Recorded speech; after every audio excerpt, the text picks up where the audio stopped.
Boo! Got you! The month of Gorror number 7!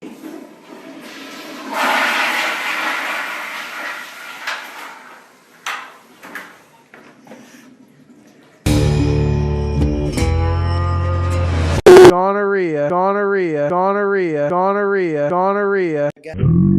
Isn't awesome. Gorror. God, he reigns. Hey, what's up everyone, and welcome to my review for Curse of Chucky, which of course is the 6th film in the Child's Play series, which got started about 25 years ago. So in the span of 25 years, we only have 6 Child's Play films, which is very surprising. In the span of like 20 years, we had like, what, 10 freaking Jason movies? But only 25, and we only have 6 for Child's Play. And to be honest, the Seed of Chucky even count. That's just a straight up comedy. That might as well just be a parody of the Chucky movies. Yeah, it might as well be. So, but we have a new one. This is a straight up horror film. It's supposed to be delivering us the scares. It's supposed to tie itself into the other films, but it's still supposed to not be a straight up comedy like the last one.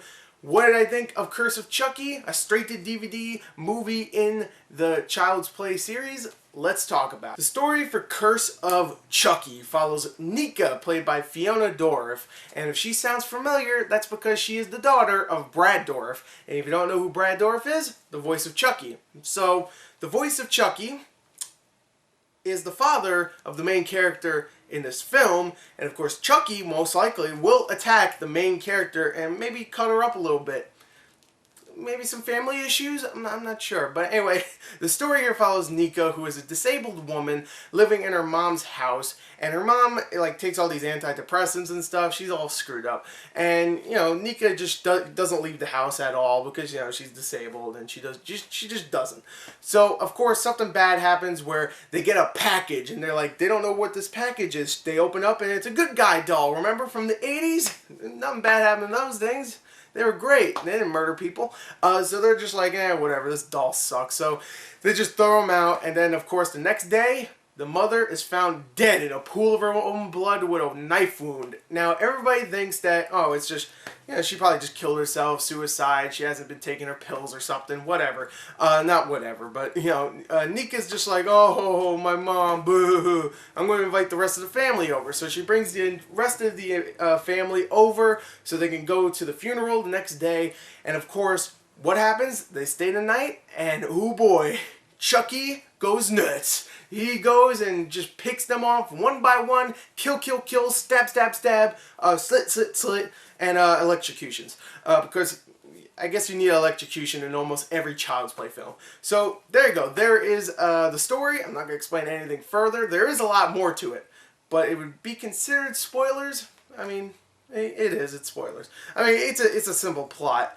If you don't, never mind, just whatever, forget it. There you go, there's the story. Now, what I was trying to say until I got all confused was that it's a very simple story. It's Chucky in a house full of people, and he murders them one by one. And at first, he's like hiding himself. He's making sure everybody doesn't suspect the doll and whatnot, which, I mean, we've seen that in a lot of Child's Play films. I mean, the first one, definitely. But this one, I mean, we already know about Chucky, so it's not like it's a big surprise that when we find out, oh, there's a doll that kills people. Ooh, big surprise. No, they kind of build the suspense up a little bit too much where it becomes a little bit boring. So at first, it's a pretty shallow story, very simple, you know where it's going to go, and it's actually kind of boring because it tries to build character. And to be honest, I didn't really care for many of the characters. The only one I actually liked was the main girl, Fiona Dourif's character, Nika. I liked her, I did. But besides that, I didn't really care for any of the other characters. But when Chucky, you know, actually starts killing people and actually, you know, like stab, you know, that stuff, and actually starts to tie itself back into the other Child's Play films, that's where it actually starts to get really entertaining. Blood, gore, tie-ins here and there. Chucky gets to say a lot of really funny quips like I always love. Chucky's one of my favorite icons because when he's about to kill someone or when he does kill someone, he always has like a great little quip to say, kind of like Freddy does, where, you know, he says something very funny and cheesy. Here, it's just like Freddy, except he adds a lot of curse words in there, and I love that. I love that about Chucky, and it's definitely here in this film. I really do love that. And the way it ties itself back into the other movies, at times can be pretty brilliant, actually. It's actually very clever the way they do it throughout the film. And it's not just like a whole big section where they tie it in. No, it's sprinkled throughout the film. And I love that, especially the after credit scene. There is an after credit scene, and it is awesome. I loved it. So definitely go pay attention to that if you're a big, long-time fan of this series. So it's very bloody, very gruesome.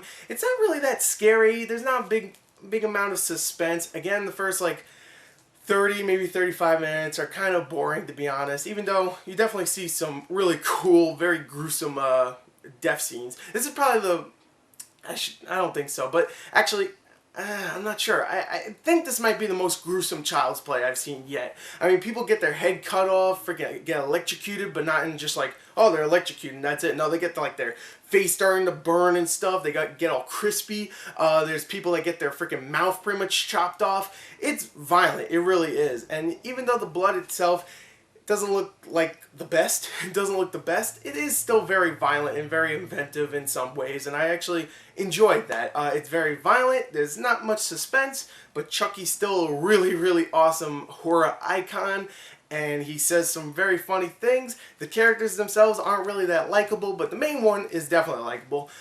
This movie's all over the place, but you know what? Let me just say this. I think Curse of Chucky, for a straight-to-DVD horror film and following up from Seed of Chucky, is a pretty good sequel. It's fun, it starts off slow, but it's enjoyable. If you have $2, then go rent it at a Redbox. It's actually very entertaining. So there you go. There's my review for Curse of Chucky. I'm going to give it a 27 out of a 40. Pretty fun film, and I like how it ties itself back into the other films, even though sometimes it's a little silly. But it's a movie about a murdering doll, so you take some and you lose some. So there you go. There's my review. I hope you enjoyed it. Thank you.